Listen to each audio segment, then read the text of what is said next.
Hai, Assalamualaikum. Eh, Selamat bertemu kembali dalam channel Cikgu EBJ, Guru Sains Maya Anda.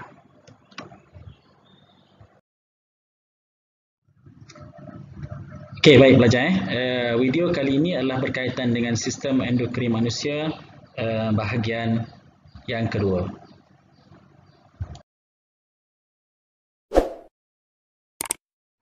Okey, kelenjar yang pertama ialah kelenjar pituitary. Sebagaimana cikgu maklumkan dahulu, kelenjar pituitary ini kita namakan juga dia sebagai kelenjar induk. Kenapa kita namakan kelenjar induk? Kerana ia mengawal semua kelenjar-kelenjar yang lain. Okey, ada dua hormon utama yang dirembeskan oleh kelenjar pituitary, iaitu hormon ADH dan juga GH. ADH itu merujuk kepada anti-diuresis hormon, manakala GH itu merujuk kepada growth hormon ataupun hormon pertumbuhan. Jadi kita tengok fungsi bagi ADH.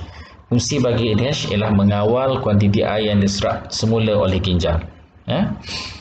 Manakala fungsi hormon GH adalah merangsang pertumbuhan di peringkat kanak-kanak. Okey, manakala hormon yang dirembeskan oleh kelenjar tiroid ialah hormon tiroksina. Kelenjar tiroid hormonnya ialah tiroksina. Fungsinya ialah untuk mengawal kadar metabolisme badan dan mengawal pertumbuhan serta perkembangan fizikal dan mental bagi kanak-kanak. Ni kena ingatlah. Okey, bagi kelenjar yang ketiga, kelenjar adrenal.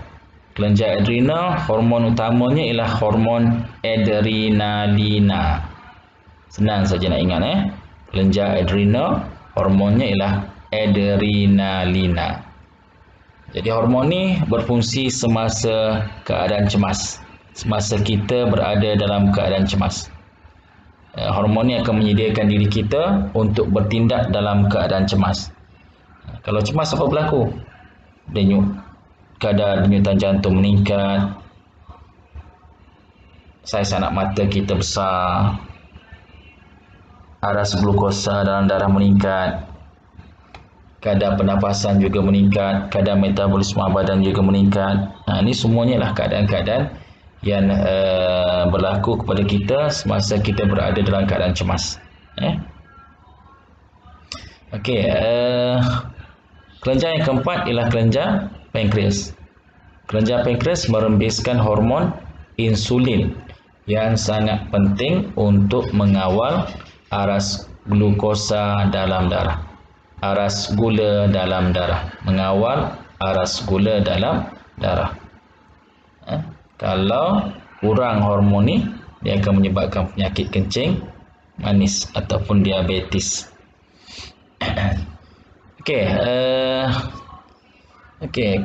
Seterusnya ialah kelenjar endokrin seterusnya ialah ovari yang terdapat bagi seorang perempuan.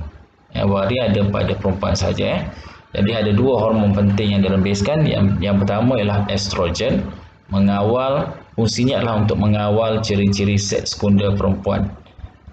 Ciri-ciri seks sekunder itu ialah contohnya perkembangan payudara dan pembesaran pinggul.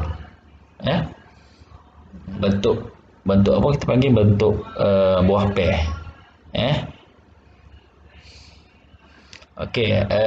Seterusnya merangsang penghasilan ovum dan juga menyediakan uterus untuk penempelan embrio.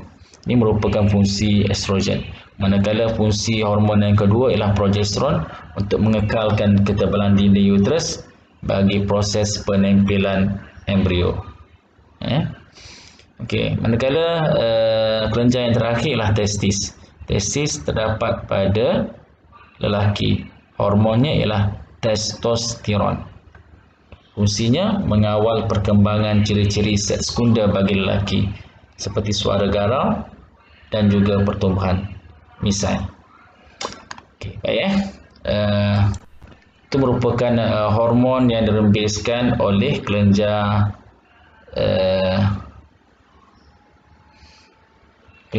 tertentu dalam badan kita.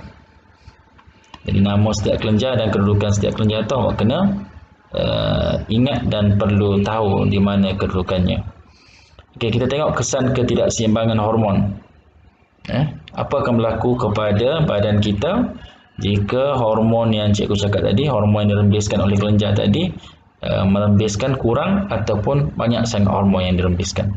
Jadi kita tengok yang pertama, hormon ADH yang dirembeskan oleh kelenjar pituitari. Okey, kalau kekurangan dia menyebabkan air tidak dapat diserap semula di duktus pengumpul di ginjal. Air tak dapat diserap semula dalam ginjal kita lah. Menyebabkan kita akan sentiasa dahaga dan kita panggil keadaan ni ialah diabetes insipidus. Kalau berlebihan pula hormon ADH ni, dia akan menyumbang kepada sakit kepala, pening dan lain-lain lah. Okey, manakala hormon yang kedua, hormon GH. Kalau kekurangan hormon GH, dia akan menyebabkan kekerdilan. Contoh seperti pelakon yang pendek, yang rendah tu. Contoh Ibrahim pendek. Dia mungkin kekurangan hormon pertumbuhan. Manakala kalau berlebihan pula hormon yang GH ni, dia akan menyebabkan keadaan akromegali ataupun kegergasian. Tengok gambar ni. Rendah je, yang ni tinggi. Okey. Hormon yang dirembeskan oleh kelenjar tiroid ialah hormon tiroksina. Kalau kekurangan, dia akan menyebabkan goiter, leher dia bengkak, perkembangan fizikal terbantu, kadar metabolisme badannya menjadi rendah. Perkembangan terbantu. Okey, manakala kesan berlebihan menyebabkan sentiasa berpeluh dan sentiasa panas. Mata dia akan menonjol keluar. Nak tengok orang yang berlebihan hormon tiroksinan, tengok mata dia ni paling simple kita tengok. Okey. Seterusnya bagi kelenjar pankreas. Kurang hormon dirembeskan oleh kelenjar pankreas, tadi cikgu dah maklumkan, menyebabkan glukosa tidak dapat ditukar menjadi glikogen. Aras glukosa dalam darah akan meningkat. Bila meningkat aras glukosa dalam darah, kita panggil dia ialah keadaan diabetes mellitus ataupun kencing manis. Berlebihan hormon insulin boleh mengakibatkan hypoglycemia, kurang gula dalam darah, boleh menyebabkan koma. Pada peringkat yang teruk boleh menyebabkan koma. Okey, manakala kekurangan hormon adrenalina yang dirembeskan oleh adrenal menyebabkan tindak balas masa kecemasan menjadi perlahan. Okey, kalau berlebihan pula menyebabkan tekanan darah menjadi tinggi. Begitu juga dengan denyutan jantung.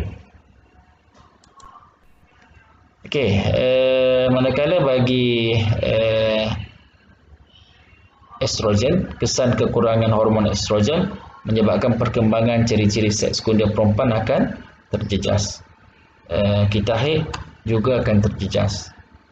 Dan seterusnya boleh mengakibatkan kemandulan.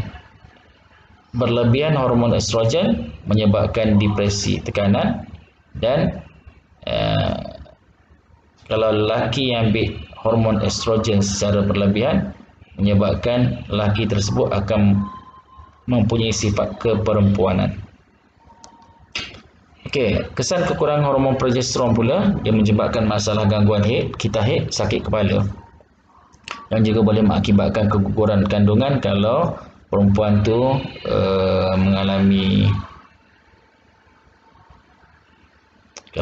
berada dalam keadaan mengandung, kurang hormon progesteron yang dirembeskan oleh ovari menyebabkan kandungannya akan mengalami keguguran.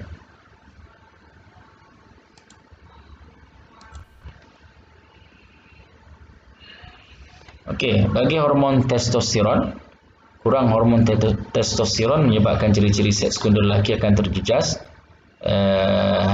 bilangan spermanya berkurangan dan lambat mengalami akhir balik. Berlebihan hormon testosteron menyebabkan lelaki tersebut akan menyebabkan wanita tersebut akan mengalami sifat kelelakian.